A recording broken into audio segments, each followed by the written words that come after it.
Portugal já escolheu. Um novo ciclo político começa agora. O que vem depois das eleições?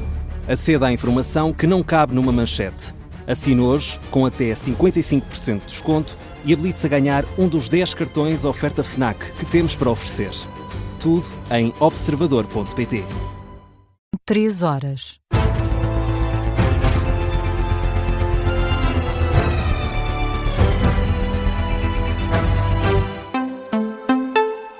As notícias com Beatriz Félix. Boa noite, vamos às notícias na Rádio Observador. Começamos com a política nacional. O Governo diz que está disponível para rever o teto máximo de 400 mil euros nos apoios à agricultura, uma disponibilidade que foi manifestada através do Ministro José Manuel Fernandes, que admite que a dimensão dos estragos será muito superior a 4 mil milhões e meio de euros. Eu vou procurar rever isso e esse limite. No entanto, como eu disse, o montante desta tragédia, chamemos assim, é brutal e por isso nós socorremos de todos os fundos possíveis, do Fundo de Solidariedade que há de vir também para os equipamentos, mas para equipamentos sobretudo públicos, mas também da Reserva Agrícola, que nós já pedimos para acionar. O Ministro José Manuel Fernandes admite até que os apoios nunca vão ser suficientes para fazer face à quantidade de danos provocados pelas tempestades. Há explorações onde o prejuízo é, por exemplo, de 5 milhões de euros. O montante de 400 mil euros é injusto, mas o montante de 1 milhão também há de ser. Um montante de 1,5 milhão também há de ser injusto e o de 2 milhões. Portanto, nós teremos de também olhar para as tipologias para os estragos e vamos acudir da forma que estamos a acudir o mais rapidamente possível e era impossível fazer mais rápido.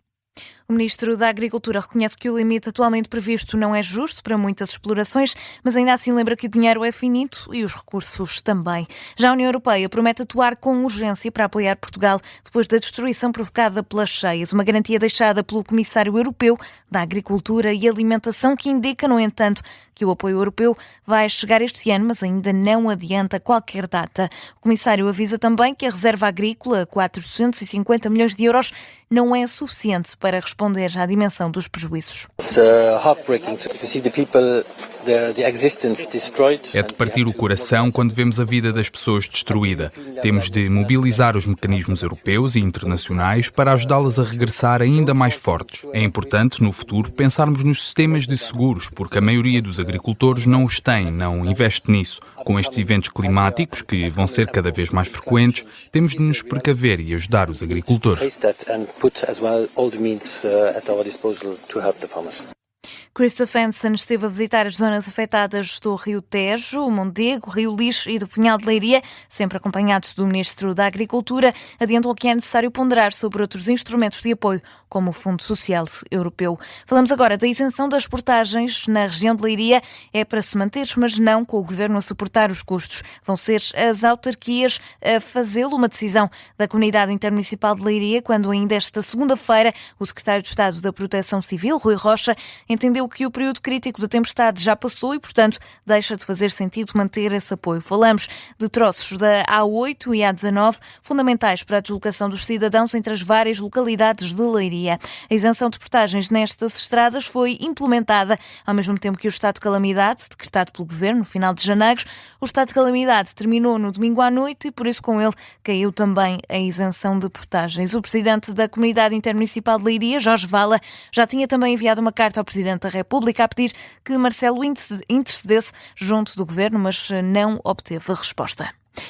A Ministra do Trabalho vai reunir-se esta quarta-feira com os parceiros sociais para discutir alterações à legislação laboral, mas a CGTP não foi convocada pelo Governo. O encontro deverá contar apenas com a presença da União Geral de Trabalhadores, a UGT, com quem o Governo tem negociado contrapropostas de reforma laboral. A CGTP não vai participar, então, nesta reunião com Rosário Palma Ramalho, no Ministério do Trabalho, às 3 da tarde. À UGT vão juntar-se outros parceiros ligados ao patronato. Falamos da Confederação Empresarial de Portugal, a Confederação do Comércio e Serviços, da Confederação dos Agricultores e também da Confederação do Turismo Português. E seguimos agora com um artigo que esta hora faz manchete no site do Observador. 3 anos depois do despedimento da TAP, a ex-CEO da companhia aérea ainda está à espera de que o caso seja encerrado. Christine Weidner diz ter sido usada como escudo político e bode expiatório pelo governo de António Costa. Numa entrevista ao Observador, a ex-CEO da transportadora aérea insiste que o atual governo só pode pensar na privatização da TAP por causa do trabalho que fez à frente da empresa e queixa-se por isso de injustiça. Vejo-me como um bode expiatório ou escudo político numa situação que nada teve a ver com a minha performance. Entreguei os melhores resultados da história da empresa. Fizemos coisas muito difíceis durante o meu mandato na TAP, mudanças e transformações que eram pré-requisito para qualquer privatização que hoje é possível. Isso só foi possível porque fizemos coisas difíceis, como a resolução da situação da Grand Force e da manutenção no Brasil, 2 dossiês prioritários para o governo antes de qualquer privatização. A ex-CEO da TAP pede uma indemnização de quase 6 milhões de euros por um despedimento que diz ser ilícito. Christine Weidner admite chegar a acordo com a TAP e garante que apenas se limitou a cumprir as indicações do executivo de António Costa. Nunca houve qualquer dúvida de que estávamos a fazer o trabalho e a cumprir o que o governo nos tinha pedido. Não nos desviámos em momento algum do plano definido pelo acionista, por isso não se tratou da nossa performance ou da confiança na nossa capacidade de executar. Tratou-se de uma situação política que levou o governo a tomar a decisão que tomou. A confiança na nossa capacidade de executar o plano ficou demonstrada pelos resultados de 2022 da TAP, que foram excepcionais e surpreenderam toda a gente. Christine Weidner em entrevista exclusiva às jornalistas do Observador, Ana Suspiro e Alexandra Machado. Esta hora faz manchete no site do Observador.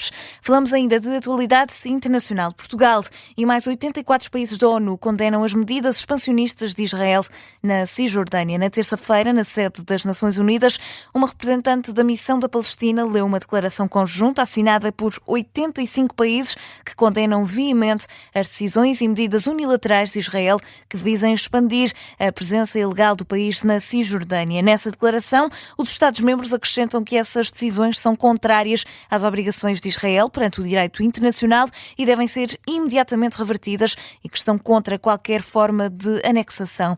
Os signatários reafirmam também o compromisso de tomar medidas concretas para ajudar a concretizar o direito do povo palestiniano à autodeterminação e para combater a política ilegal de colonatos no território palestiniano ocupado, incluindo Jerusalém Oriental, bem como as políticas e ameaças de deslocamento forçado e anexação. Na rede social X, a missão da Palestina partilhou as bandeiras de todos os países que assinaram a declaração, estando incluída a bandeira de Portugal. Entre as ausências, destaca-se a dos Estados Unidos. E esta terça-feira foi dia de mais uma ronda de negociações entre os Estados Unidos, Ucrânia e Rússia. Houve 4 países europeus que também quiseram estar presentes. Falamos das autoridades europeias da Alemanha, Itália, Reino Unido e França, que também estavam em Genebra para se reunirem com a delegação ucraniana e possivelmente com a norte-americana. O primeiro dia de negociações trilaterais durou mais de 5 horas. Rustem Umerov, secretário do Conselho de Segurança e Defesa Nacional da Ucrânia, afirmou que as discussões se concentraram em questões práticas. Já a Rússia fala em questões complexas e importantes numa reunião que foi, diz a Rússia, tensa. E fechamos no desporto com o Benfica, Real Madrid para a Liga dos Campeões. Os encarnados perderam por 1-0 frente aos merengues no Estádio da Luz. O brasileiro Vinícius Júnior apontou aos 50 minutos o único gol da partida na primeira mão do play-off de acesso aos oitavos de final da competição. Na flash interview, José Mourinho, técnico do Benfica, considera que a equipa da Luz perdeu ao longo da partida. Nós entramos bem, eu diria mesmo muito bem, e depois começámos a perder demasiadas bolas. Eles começaram a sair com perigo ainda na primeira parte, e depois acho que a seguir ao golo o jogo passou a ser mais instabilidade e emoção do que propriamente jogo e cérebro e controle, e depois foi um jogo já sem o brilho que eu acho que a primeira parte teve. Já para Álvaro Arbeloa, venceu a estratégia e, sobretudo, o espírito de equipa. Bueno, creo que hemos sido un equipo mucho más sólido, hemos estado mucho más juntos, hemos atacado muy juntos, hemos defendido también muy juntos. Ha sido un partido donde hemos puesto mucho esfuerzo por parte de todos, mucha mentalidad de equipo, mucho compañerismo. Creo que hemos también atacado mejor, más organizados, y al final es una cuestión de cuando uno se organiza mejor tanto para atacar, para defender, pues nos ha salido un partido como este. O encontro da segunda mão está marcado para 25 de fevereiro no estádio Santiago Bernabéu, em Madrid, sendo que o vencedor da eliminatória vai encontrar nos oitavos de final ou o Sporting ou o Manchester City. É o ponto final neste noticiário, edição das 3 da manhã. A informação fica por aqui, está de regresso daqui a pouco às 3h30 com a síntese de notícias.